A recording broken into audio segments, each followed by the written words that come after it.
Bonjour et bienvenue sur ce studio TV de Evolution 2020. On va avoir le plaisir de faire toute une série de sujets en lien avec l'hydrogène et on va commencer aujourd'hui tout de suite avec Julien Chauvet qui est avec moi, qui est directeur hydrogène chez Engie Solutions et avec qui on va parler d'hydrogène autour de la thématique l'hydrogène dans les territoires, le temps de l'action, point d'exclamation. Alors bonjour Julien Chauvet, merci d'être avec nous. Bonjour Thomas. Alors, je vais vous demander peut-être en guise d'introduction de nous présenter votre société déjà, même si on la connaît un peu, Engie Solutions, mais de nous dire un peu plus spécifiquement voilà, quel est votre lien avec l'hydrogène. Alors, pour commencer, Engie.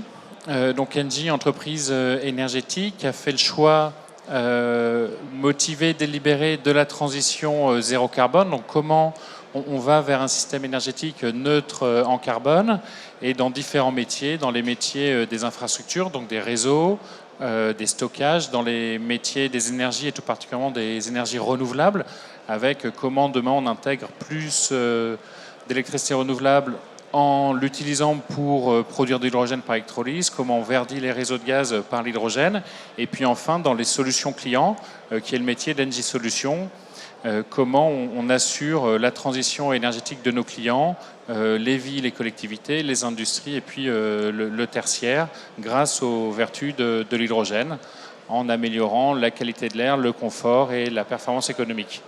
Alors du coup, l'hydrogène vient s'inscrire un peu dans cette stratégie globale, dans ce mix énergétique que vous déployez. Mais à quel stade on en est dans le déploiement de ces solutions hydrogène dans votre société ? Alors, on marche sur deux pieds. Le premier pied, c'est la vision de long terme qui nous indique et qui nous dit que l'hydrogène va changer et change la donne énergétique, puisqu'effectivement, il va nous permettre, d'intégrer massivement des énergies renouvelables dans les systèmes, et deux, il va nous permettre d'apporter des solutions énergétiques, des solutions à nos clients plus vertueuses et plus performantes. Et donc, on a d'un côté cette vision, et de l'autre côté, on a un plan de déploiement, un plan d'action qui consiste à mettre en œuvre, déployer ces solutions dès qu'elles sont prêtes, les rendre prêtes et les implémenter chez nos clients. Et ça se traduit par 18 stations hydrogène qui sont en fonctionnement, les 2 premières stations hydrogène pour des bus à haut niveau de service, des écosystèmes qui sont montés, qui se déploient, des premiers sites de production d'hydrogène pour de la méthanation, de l'injection sur le réseau.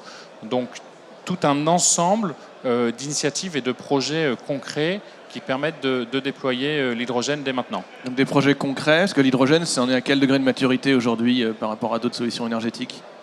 Alors c'est une solution qui est mature et qui a besoin d'être déployée pour achever sa maturation et puis aussi pour résoudre l'équation du déploiement et de la massification. Alors, on parle déploiement, massification, action. Concrètement, ça veut dire quoi ? Comment on franchit cette nouvelle étape ? Alors, comment on franchit cette nouvelle étape ? Alors déjà, on a franchi des premières étapes. Les premières étapes qu'on a franchies, c'est de constituer des groupements d'acteurs, ce qu'on appelle des écosystèmes. Donc, ce sont des régions, des entreprises industrielles, des chambres de commerce, des syndicats d'énergie, des métropoles, des banques, la Banque des territoires, des caisses régionales qui, à nos côtés, s'associent pour constituer des projets dans les territoires. Donc nous avons des projets en Auvergne-Rhône-Alpes, en région Occitanie, dans le Var, en Bretagne, dans différents territoires pour se fédérer et déployer un réseau d'infrastructures et un réseau de solutions hydrogène, notamment dans la mobilité et dans l'industrie. Donc c'est des consortiums d'acteurs autour d'un projet concret sur le terrain. Qu'est-ce qui fait qu'aujourd'hui les conditions sont réunies pour que ça prenne sur le terrain justement ? Alors ce qui fait que les conditions réunies, les acteurs se sont fédérés, ont pris conscience de l'importance d'agir et des actions à mener pour rendre cette action possible et ce déploiement possible. Deuxièmement, ces projets, donc une fois structurés, ils ont été présentés à l'ADEME, à différents fonds européens, ils sont aidés et ils sont financés, et donc ils sont grosso modo financés par effectivement des mécanismes publics tels que les appels à projets ADEME, que ce soit dans l'industrie où nous avons 3 projets actifs ou dans les territoires où on est présent sur une dizaine de projets. Donc on a un socle d'aide et de subventions qui vont toucher à la fois aux infrastructures, donc aux réseaux de stations qui vont permettre, et de production d'hydrogène qui vont permettre de rendre le déploiement possible, et deuxièmement, des subventions à l'usage aux véhicules avec des véhicules qui existent et qui roulent. Donc ce sont des bus, des véhicules utilitaires, des berlines, et puis de nouveaux véhicules qui arrivent. Et donc une fois que ce socle est disponible, la nouvelle étape, l'étape dans laquelle nous sommes, consiste à convaincre et emmener nos clients, nos usagers à utiliser ces infrastructures et ces véhicules pour leurs besoins. Donc il y a les acteurs qui sont mobilisés, il y a du soutien public pour le financement, il faut convaincre les usagers, mais quel type d'usage est-ce que vous voyez se développer à court terme, en 2020, 2021 ?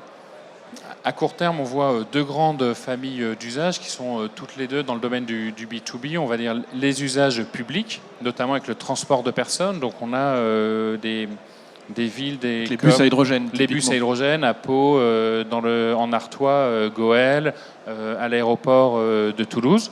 Donc ce socle de bus, mais aussi des nouveaux véhicules qui arrivent comme des navettes maritimes.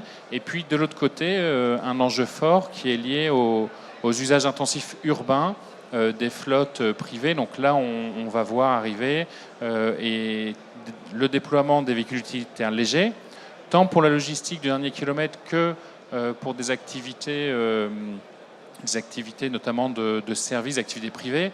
On a chez Engie Solutions 50 Kangoo à hydrogène qui roulent depuis 2 ans à Rungis. Et donc tous les jours, nos techniciens vont chez leurs clients délivrer nos solutions et nos services avec ces véhicules. Donc la mobilité B2B, B2B comme et également, premier usage.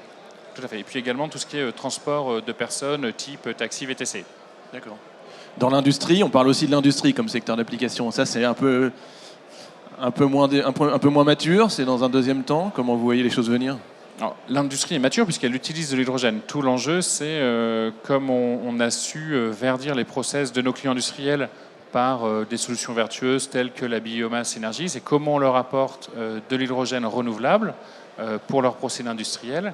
Et donc ça, c'est déjà le cas à Grenoble avec le CEA qu'on alimente en hydrogène renouvelable.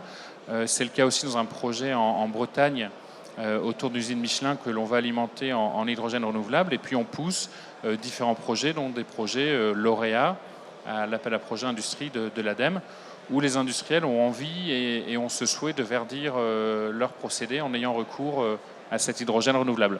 Et quel est le rôle d'Engie alors dans tout ce consortium d'acteurs ? Parce que j'imagine que vous ne faites pas forcément tout seul. Alors effectivement, on ne fait pas tout seul, hein. C'est pour ça qu'on est dans un consortium. Notre rôle, c'est un rôle de promoteur, de développeur de ces solutions, donc un rôle qu'on partage avec les autres membres du consortium, et également un rôle d'opérateur et d'intégrateur industriel.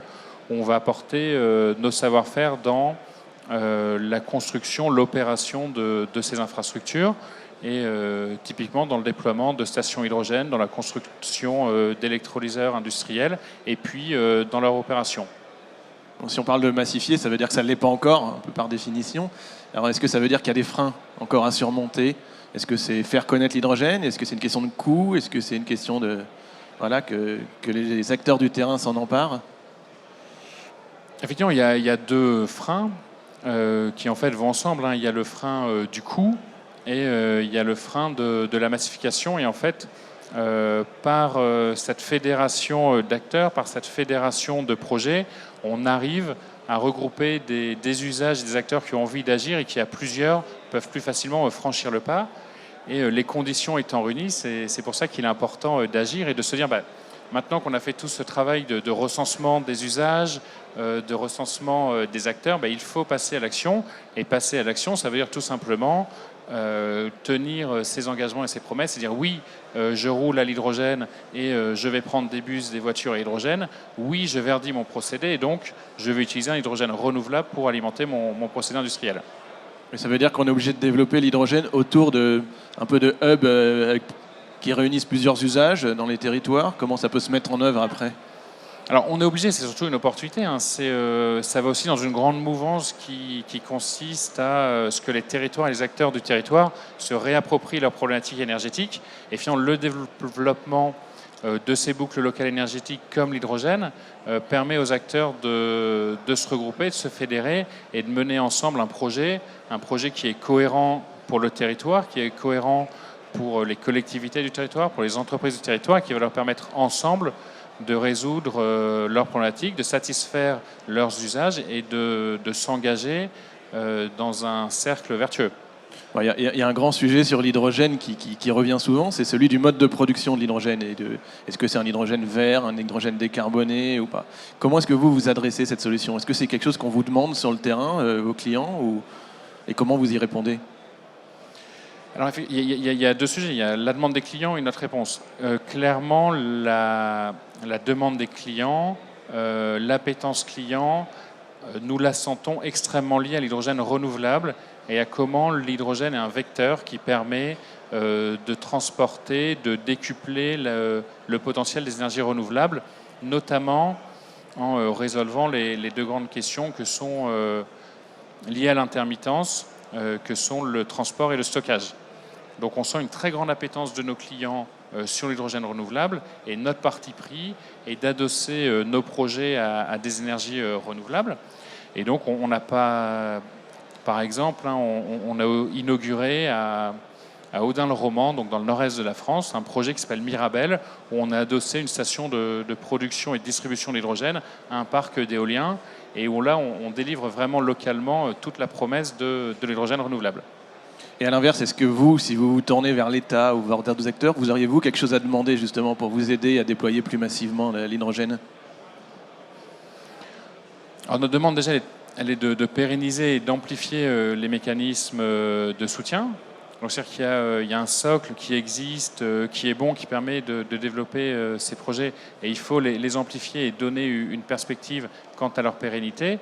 Et puis, deuxièmement, il faut, et c'est déjà le cas, que les collectivités et l'État soient exemplaires sur leur flotte et leurs usages, et qu'ils montrent la voie, ce que font actuellement un certain nombre de métropoles et d'autorités organisatrices de la mobilité.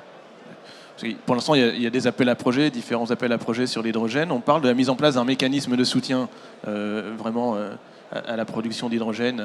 Ça, c'est quelque chose qui pour vous est incontournable pour changer d'échelle? C'est un mécanisme qui a toute sa place avec les autres mécanismes et qui va effectivement permettre de changer d'échelle. Après, de notre côté, en tant qu'entreprise orientée vers les clients et vers les usages, on aime bien aussi les appels à projets écosystèmes qui consistent à fédérer nos clients, nos parties prenantes autour de leurs besoins et leurs usages, avec une approche très ascendante du marché où on part de l'usage et on part du besoin client pour construire les solutions pertinentes pour y répondre. Alors, vous avez dit que le temps était à l'action. Engie, c'est une grande maison, donc j'imagine que vous avez un regard aussi sur ce qui se passe ailleurs qu'en France. Comment est-ce que vous situez la France, la dynamique en France par rapport à d'autres pays, soit en Europe, soit ailleurs? La dynamique, elle est bonne. Effectivement, on a des projets ailleurs dans le monde. On a des projets aux Pays-Bas, en Australie, en Afrique du Sud, des projets qui avancent bien.